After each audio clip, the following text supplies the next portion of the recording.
Good morning সবাইকে, আর একটা নতুন সকালের অনেক শুভেচ্ছা আর নতুন একটা ব্লগে অনেক স্বাগত। আজ দিন হচ্ছে বৃহস্পতিবার আর ঘড়ির কাটা এই 1:30 মতন দেখি, ঘড়ি হাট 1:30টার ঘরে। আজকের হচ্ছে একদম অন্যরকম একটা বৃহস্পতিবার, মানে একদম সেই 6টার সময় উঠেছি। আর মাকে তো কালকে রান্না জোগাড় করে রেখে দিয়েছিলাম, বর গেছে 8টার সময় কাজে, মানে 6টার সময় উঠে মা রান্না বান্না শুরু করে দিয়েছিল, আমি উঠে বাসি কাজ শুরু করে দিয়েছি। মায়ের রান্না মানে অর্ধেক হয়েছে, তারপরে রুটি করে দিলাম। জামা কাপড়টা চেঞ্জ করে ঘর বারান্দা ঝাড় দেওয়ার পর মুছে নিয়েছিলাম, মুছে নেওয়ার পর জামা কাপড় চেঞ্জ করে রুটি করে দিয়েছি। রুটি করে দেওয়ার পর আবার সমস্ত কিছু বাসন কাসন যা পড়েছিল সব মেজে মুজে চান করে এই যে চলে এসেছি পুজো দেবো। আজকে পুজোটা আগে দেওয়া হয়নি, চান করে নিয়েছি, নিয়ে পুজোটা দেবো, দিয়ে তারপর টিফিন খাওয়াতে চলবে, মানে পুজো দিয়ে দিনটা শুরু করতে চাইছি আর কি। তো চলো সবাই সঙ্গে থাকো। হ্যাঁ, 7:30টার মধ্যে রান্না কমপ্লিট, মানে ভাত তরকারি রুটি 3টে কমপ্লিট। আর কি রান্না হলো সেটা তোমাদের পরে দেখাবো, পুজো টুজো দিই তারপরে দেখাবো। আর গুড মর্নিং বলুন। Good morning. ঠান্ডা লেগেছে খুব। ঠান্ডা না লেগলেও পড়তে হবে, নাহলে ফুলে যাবে। নাহলে ফুলে যাবো। ঠান্ডা কান থেকে ঢুকলেই ব্যাস একদম বেলুনের মতন ফুলে যাবে। মাকে ওই জন্য বলছি ঠান্ডা লাগুক আর না লাগুক পরে থাকবেন। আমিও পরবো অবশ্য। খালের ধারে বাড়ি তো, হাওয়াটা ঠান্ডা লাগে। জলীয় হাওয়াটা একটা যদি জলীয় বাষ্প ওঠে জলের, ওইটা লেগে যায়। তাই বুঝি কত রোদ দেখো, আগে কত হাট ছিল। মা দেখুন না, ওখানে রোদ পড়ছে না, তুমি রোদে আছে। হ্যাঁ ওরা আগে বোঝে মা।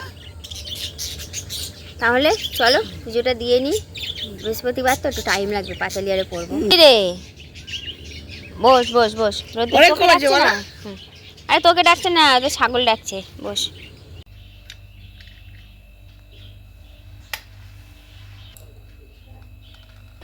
আজই কিন্তু পুজো কোনো কিছু তেমনভাবে শেয়ার করলাম না, কারণ ঠাকুরের গান চালিয়েছিলাম মোবাইলে, চালিয়ে তারপরে এতক্ষণ সাজানো গোছানো ঠাকুরের ঘট পাতা এগুলো সব করে দিয়েছি।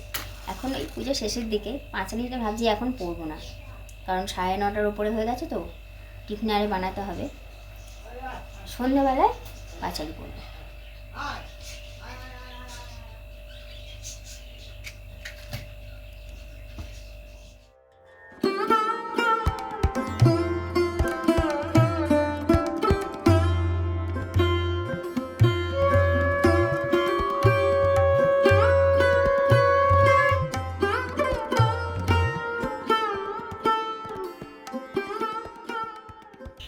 পুজো দেওয়া তাহলে কমপ্লিট হলো, সন্ধ্যেবেলা পড়বো পাঁচালি।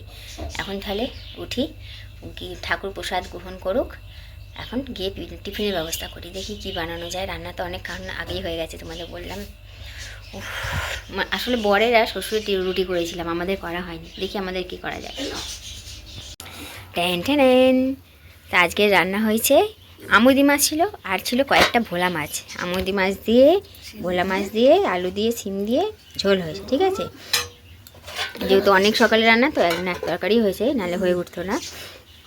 আর ওই যে মা চা গরম করছে, চাটা খাই, খেয়ে তারপরে ডালিয়া করবো, একটু ফুটলেই তো হয়ে যাবে, খেয়ে নেবো। আজকে সন্ধ্যাবেলা কিন্তু আমাদের বাড়িতে একজন আসবে, কে আসবে সেটা যখন আসবে তোমাদের সঙ্গে শেয়ার করবো, তোমরা দেখলে আশা করছি চিনতে পারবে। আমার বরের সঙ্গেই আসবে, আমার বর যখন ডিউটি থেকে ফিরবে তখন নিয়ে চলে আসবে। তো যাই হোক চলো রান্নাটা বসিয়ে দিই, আর মা চা গরম করলেও একটা বিস্কুট দিয়ে খাই, খেয়ে ডালিয়াটা করবো। জিরে আদা শুকনো লঙ্কা ফোড়ন দিয়ে আলুটা ভেজে নিচ্ছি ভালো করে। না প্রচণ্ড কোমরে ব্যথা করছে, আর দম বন্ধ হয়ে যাওয়ার মতন যন্ত্রণা ব্যথা করছে কোমরে, এত ব্যথা করছে না, সেই নিঃশ্বাস বন্ধ হয়ে যাচ্ছে মাঝে মাঝে। চান করতে গিয়ে সকালে হঠাৎ করে শুরু হয়েছে ব্যথাটা, কোথায় খ্যাচকা লেগে গেলো নাকি কি থেকে হচ্ছে জানি না। এই যে ডাল আর ডালিয়াটা ধুয়ে রেখে দিয়েছিলাম ভালো করে, এতটা কোমর ব্যথা করছে, গা হাত পা কাঁপছে আমার।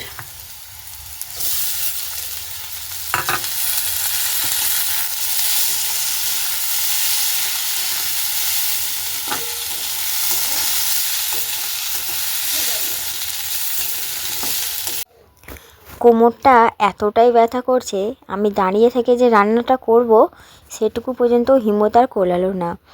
জল ঢেলে রেখে দিয়ে চলে এসেছি, মানে ওটা ভাজার পর জল দিয়ে চলে এসেছি। একটু শুই, কারণ একদমই পারছি না। তারপরে দেখা যাবে কি হয় না হয়, কত দূর কী করতে পারি না পারি। আপাতত এখন এতটাই ব্যথা হচ্ছে আমি দাঁড়িয়ে থাকতেও পারছি না। মানে আগেও হতো, কিন্তু আগে এই ধরনের হতো না যে আমি কোনো কাজ করতে পারছি না বা হাঁটাচলা করতে পারছি না। কিন্তু এবারে দেখছি ব্যথাটা অন্য রকমই হচ্ছে।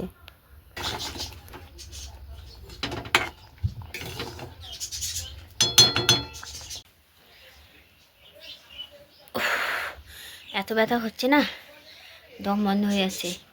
এর আগেও কোমরে ব্যথা হয়েছিল, তখন নিচু হলে লাগতো, এখন তো কন্টিনিউ হয়ে যাচ্ছে। এত ব্যথা করছে, সেই দম বন্ধ হয়ে যাচ্ছে। আমার চোখ মুখ দেখো, দেখলে বুঝতে পারবে চোখ মুখ খুব কষ্ট হয়ে গেছে, চোখগুলো একদম টেনে নিচ্ছে ভেতরে, এত ব্যথা হচ্ছে। ডালিয়াটা একটু জল মরলে হয়ে যাবে। খেয়ে দিয়ে উঠে একটু রেস্ট নেবো, নিয়ে তারপরে টুকটুক করে রান্নাঘর পরিষ্কার, বাসন কোসন মাজা, ঘর তোর ঝাড় দেওয়া, এগুলো আস্তে আস্তে করে নেবো।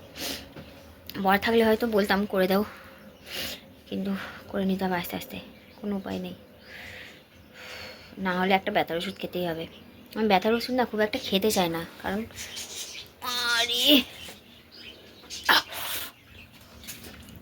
মানে ব্যথার ওষুধ না আমি খুব একটা খেতে চাই না, ভালো লাগে না আমার। জানি তো ব্যথার ওষুধ খাওয়া শরীরের জন্য উপকারী নয়, আমি খেতে চাই না। যখন দেখি একদম অপারক, পারা যাবে না, তখনই খাই। টিফিন খেয়ে আজকে একটা খাবোই, না সারাটা দিনের কাজের ব্যাপার আছে তো, করতে তো হবে। চলো মাকে দিয়ে আসি। आइए महारानी पधाराइए पधाराइए। দেখুন তো নুনটা ঠিক আছে কিনা। নুন নুন নুন, আরে গরম নুন ঠিক আছে।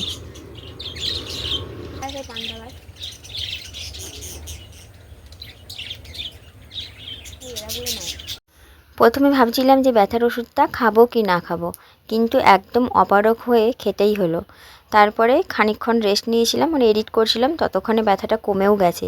ওই জন্য এই যে আবারও সেই লাফালাফি ঝাপাঝাপি শুরু হয়ে গেছে, মানে এই কম্বলটা লাফিয়ে লাফিয়ে দিচ্ছি, তো ওই জন্যই বললাম আর কি। রোদটা ভালোই বেরিয়েছে, কম্বলগুলো দিয়ে দিলাম। বেলা একটু পরের দিকে, মানে দুপুরের দিকে তুলে নেবো। তবে ব্যথা পুরোপুরি কমেনি, হালকা আছে।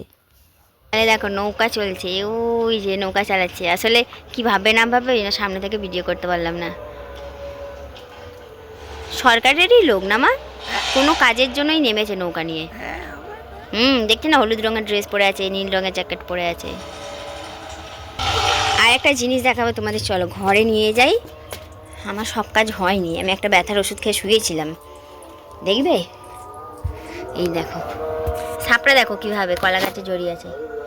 এই দেখো মুখ বাড়িয়ে, দেখতে পেয়েছো কত বড়? এই দেখো কত বড়, কিন্তু সরু সাপটা। এই যে দাঁড়াও, না বুঝতে পারলে দেখিয়ে দিচ্ছি। এই যে আমার আঙুলের সোজা একদম ওর মুন্ডুটা। এই জিব্বার করছিস কি রে? রি বাবা, আবার জিব্বার করে, ভয় দেখাচ্ছিস আমাকে? কত বড়, গাছে পেঁচিয়ে আছে। কোনো সার্ভে হচ্ছে নাকি? কোনো সার্ভে হচ্ছে? ও কি সুন্দর লাগছে।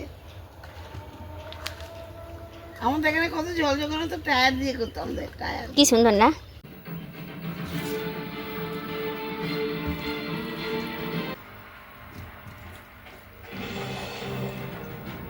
যা, এই যা।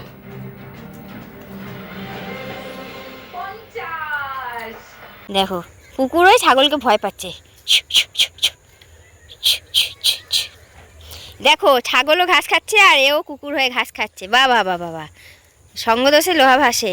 এই দেখো কি সিন, ছাগল কুকুর একসঙ্গে ঘাস খাচ্ছে। বাবা বাবা, সঙ্গদোষে লোহা ভাষা একেই বলে। বাবা বাবা, একই ফ্রেমে দুই চিত্ত।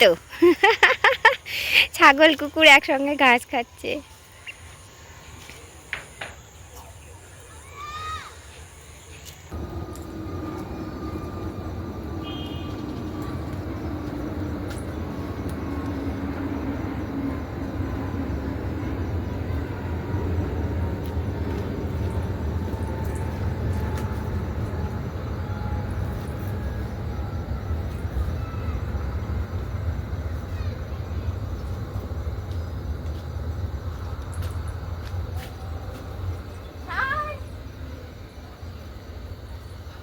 আসলে প্রত্যেকদিন সন্ধেবেলায় ও আমাদের বারান্দায় শোয়, ওই প্যান্টটা পেতে দিই। আমি ঝাড়ছিলাম তখন থেকেই নিয়ে টানাটানি খেলছে, ছাড়বে না কিছুতেই।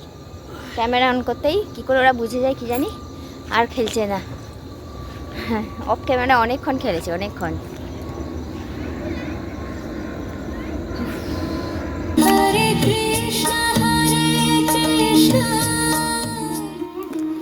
ব্লগের শুরুতেই তোমাদের বলেছিলাম যে আমাদের বাড়িতে একজন আসবে, আমার বর নিয়ে আসবে। আসলে কোনো একটা কারণে মানে আজকে আর আসা হলো না, ক্যান্সেল হয়ে গেল, আবারও আগামীকাল আসবে। তো চলো আজকের ব্লগটা তাহলে বন্ধুরা এখানেই শেষ করে দিচ্ছি। সবাই খুব ভালো থেকো, সুস্থ থেকো। আজকের মতন তাহলে টাটা।